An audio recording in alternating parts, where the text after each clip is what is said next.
আসসালামু আলাইকুম। Infinix Note 30 এই স্মার্টফোনটি কিন্তু ফুল রিভিউ আনবক্স আমাদের চ্যানেলে অলরেডি রয়েছে। যদি না দেখে থাকেন অবশ্যই আমি ডেসক্রিপশনে লিংক দিয়ে দিব, এই ভিডিও শেষ করে দেখে নেবেন। সো আজকে আবার কেন আমরা হাজির হয়েছি, ওই যে user experience, right? User experience share করব। 2 সপ্তাহ আমাদের কাছে এই ফোনটি ছিল। সো এই 14 দিনে আমরা কি পেয়েছি এই ফোনটির কাছ থেকে, কোন কোন বিষয়গুলো আমাদেরকে খুবই হতাশ করেছে আর কোন কোন বিষয়গুলো খুবই আমাদেরকে আনন্দ দিয়েছে, এই বিষয় নিয়ে আমরা আলোচনা করব। 18,999 টাকায় এই ফোনটি পারচেজ করা কি বুদ্ধিমানের কাজ হবে, নাকি এই ফোনটি রেখে অন্য কিছু দেখতে পারেন, ডিটেল আমরা আজকে আলোচনা করব, তুলে ধরার চেষ্টা করব আপনাদের মাঝে। আপনারা দেখছেন আপনাদের প্রিয় চ্যানেল আরিফ বাংলা। নতুন হলে সাবস্ক্রাইব করতে ভুলবেন না, পাশে থাকা বেল বাটন প্রেস করে দিবেন। যদি ভিডিও কাজের মনে হয় লাইক দিয়ে সাথেই থাকবেন। সো কথা না বাড়িয়ে সময় নষ্ট না করে আমরা মেইন টপিকে চলে যাই।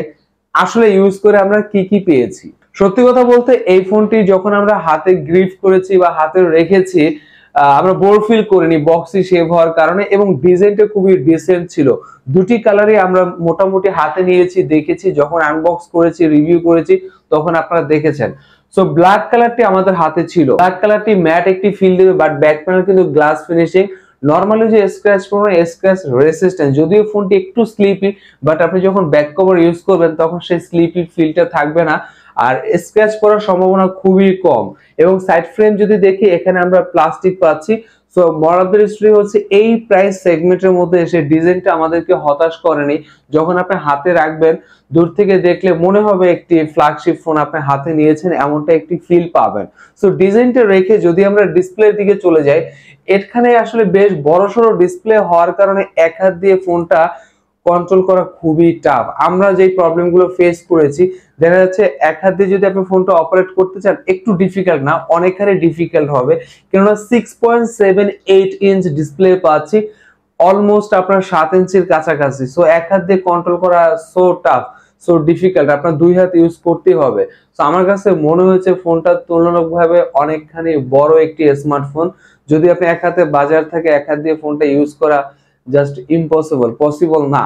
আর যদি ডিসপ্লের দিকে তাকানো হয়, আসলে এই বাজার সেগমেন্টের মধ্যে আমরা কি পেয়েছিলাম বা কি দিয়েছে, আমি পুরো ডিসপ্লের দিক থেকে Infinix Note 30 আসলে এতটুকু কৃপণতা করেনি। FHD প্লাস 90 হার্টজ না 120 হার্টজ পাঞ্চ হলে একটি ডিসপ্লে দিয়েছে।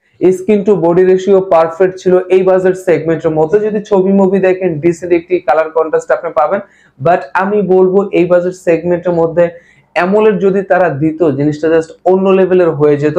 সো আমরা যখন ফোনটি ইউজ করেছি আসলে টাচ রেসপন্স আমরা ভালো পেয়েছি, এবং যখন মুভি দেখেছি ছবি দেখেছি তখনও কালার কন্ট্রাস্ট আমরা ভালো পেয়েছি। এক কথায় ডিসপ্লে নিয়ে আমরা আসলে খুশি এই বাজেট সেগমেন্টের মধ্যে। এবং 120 হার্টজ স্ক্রিন রিফ্রেশ সেটা আরো বেশি চমৎকার ছিল। আর পাঞ্চ হোলটি খুব বেশি আমরা বড় পাইনি, খুবই ছোট ছিল। সো ছবি মুভি যেমনটা বারবারই বলছি, আপনি অন্যরকম একটি এক্সপিরিয়েন্স পাবেন Infinix Note 30 Pro এই স্মার্টফোনটির মধ্যে। এরপর যদি আমরা একটু ব্যাটারির দিকে চলে যাই, এই কথাটা আসলে না বললেই নয়, আমরা খুবই ভালো সাপোর্ট পেয়েছি 5000 mAh ব্যাটারির কাছ থেকে।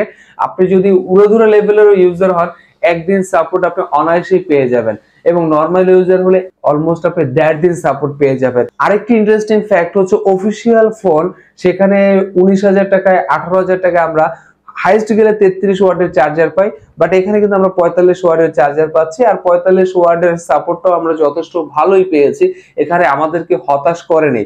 আমাদের চার্জ যখন শেষ হয়ে গিয়েছে স্মার্টফোনের, তখন খুবই আর্লি আমরা চার্জ করতে পেরেছি। এই জিনিসটা আসলে খুবই ইম্পর্টেন্ট একটি জিনিস, ইম্পর্টেন্ট একটি পার্ট, 45 ওয়াটের ফাস্ট চার্জার। আর আপনি যদি মিউজিক লাভার হয়ে থাকেন, এই কথাটাও না বললেই নয়, এখানে কিন্তু সাউন্ড বাই JBL। সো আমরা যখন মিউজিক শুনেছি আসলে সাউন্ডটা একটু ডিফারেন্ট ছিল, একটু ইমপ্রুভমেন্ট করার চেষ্টা করেছে ইনফিনিক্স এখানে।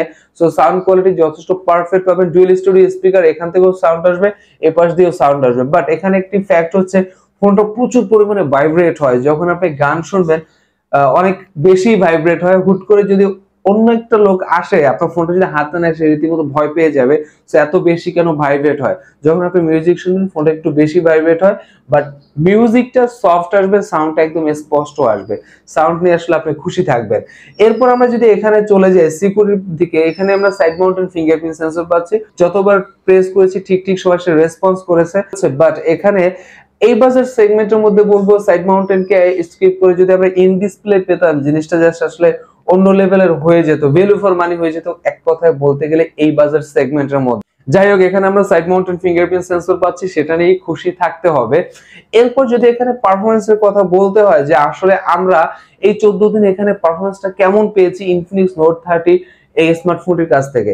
সো আমি বলবো এই বাজার সেগমেন্টের মধ্যে যতটুকু আমাদেরকে আসলে সাপোর্ট দিয়েছে ইনফিনিক্স নোট 30 আসলে খুশি করার মতোই, কেননা এখানে 8GB র্যাম ছিল, 8GB র্যামের সাথে 128GB স্টোরেজ এবং মিডিয়াটেক হেলিও G99 যেটি 6 এর আর্কিটেকচার একটি চিপসেট।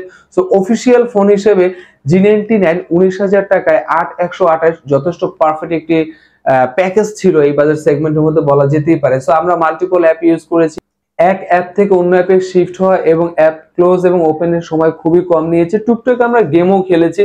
সো এক কথায় বলতে গেলে যদি আপনি 19,000 টাকার কথা চিন্তা করেন তাহলে আপনারা যথেষ্ট ভালো একটি পারফরমেন্স পাবেন। আমরা খুবই ভালো পারফরমেন্স পেয়েছি, আসলে এটা মানতে হবে ইনফিনিক্স নোট 30 এই স্মার্টফোনটির কাছ থেকে। এরপর আমরা যদি ক্যামেরার দিকে তাকাই, একটি স্মার্টফোনের প্রসেসর পারফরমেন্স তা তো থাকবেই, বাট ইম্পর্টেন্ট পার্ট হচ্ছে ক্যামেরা। অনেকে তো হচ্ছে ফোনে কিছু থাকুক বা না থাকুক ক্যামেরা দরকার। সো এখানে আমরা মেইন যে শুটার সেটি আমরা পাচ্ছি 64 মেগাপিক্সেল, বাট খুবই হতাশাজনক ব্যাপার হচ্ছে এখানে একটি আল্ট্রাওয়াইড সেন্সর আমরা খুবই এক্সপেক্ট করেছিলাম, বাট সেটা আমরা পাইনি। সো 64 মেগাপিক্সেলের আউটপুট কেমন ছিল? আমি বলবো এখানে ইনফিনিক্স আসলে বিগত দিনে যে ফোনগুলো ছিল তাদের থেকে ক্যামেরা কিন্তু একটু ইমপ্রুভমেন্ট করেছে। যেমন লাস্ট যে সিরিজ ছিল নোট সিরিজ, নোট 12 যে সিরিজটি ছিল 2023, তার থেকে ক্যামেরা আসলে ইমপ্রুভমেন্ট হয়েছে। ইনফিনিক্স নোট 30 যে সিরিজটা রয়েছে সেই সিরিজে ক্যামেরার আউটপুট আমরা ডিটেইলে পাচ্ছিলাম এবং খুবই কালারফুল ছবি পাচ্ছিলাম না, একটু ন্যাচারাল দেওয়ার একটু চেষ্টা করছিল। সো এক কথায় বলবো এই বাজার সেগমেন্টের মধ্যে ক্যামেরা আপনাকে হতাশ করবে না এবং 2K রেজোলিউশনে ভিডিও ক্যাপচার করতে পারবেন 30 fps এ, যদিও একটু শেকি হয়, বাট যদি স্টেবল হয়ে ভিডিওটা করেন মোটামুটি আপনি কাজে লাগাতে পারবেন ফেসবুক, হোয়াটসঅ্যাপ, ভাইবার, ইমো, মেসেঞ্জারে। সো রেয়ার ক্যামেরা আমি বলবো 19,000 টাকায় যথেষ্ট ভালো আমরা আউটপুট পাচ্ছিলাম, আউটপুট আমরা পেয়েছি। এবং এখানে সেলফি ক্যামেরাও আমাদেরকে হতাশ করেনি, এখানে সেলফি ক্যামেরা 16 মেগাপিক্সেল, সেখানে আমরা খুবই কালারফুল ছবি পাচ্ছিলাম। আমরা কিছু স্যাম্পল দিচ্ছি ছবির, অবশ্যই দেখে নেবেন। সো আপনি যদি খুবই কালারফুল ছবি পছন্দ করেন বা সেলফি লাভার হয়ে থাকেন, আপনাকে ইনফিনিক্স নোট 30 এই স্মার্টফোনটি হতাশ করবে না, যথেষ্ট ভালো আপনি ছবি ক্যাপচার করতে পারবেন এবং এখানেও 2K রেজোলিউশনে ভিডিও ক্যাপচার করতে পারবেন 30 fps এ, মানে সেলফি রেয়ার বোথ সাইড আপনি 2K রেজোলিউশনে ভিডিও ক্যাপচার করতে পারবেন। সো আমাদের কাছে আসলে এই জিনিসগুলো ভালো লেগেছে এবং যে জিনিসগুলো ভালো লাগেনি সেটাও আমরা তুলে ধরার চেষ্টা করেছি। এরপরে যদি কোনো ইনকোয়ারি থাকে অবশ্যই কমেন্টের মাধ্যমে জানাতে ভুলবেন না, সেখানে আরো আমরা ডিটেইলে ক্লিয়ার করে দেওয়ার চেষ্টা করব। আবার কোনো একদিন দেখা হবে নতুন করে নতুন কোনো ভিডিওতে, সেই পর্যন্ত ভালো থাকবেন, সুস্থ থাকবেন। আসসালামু আলাইকুম।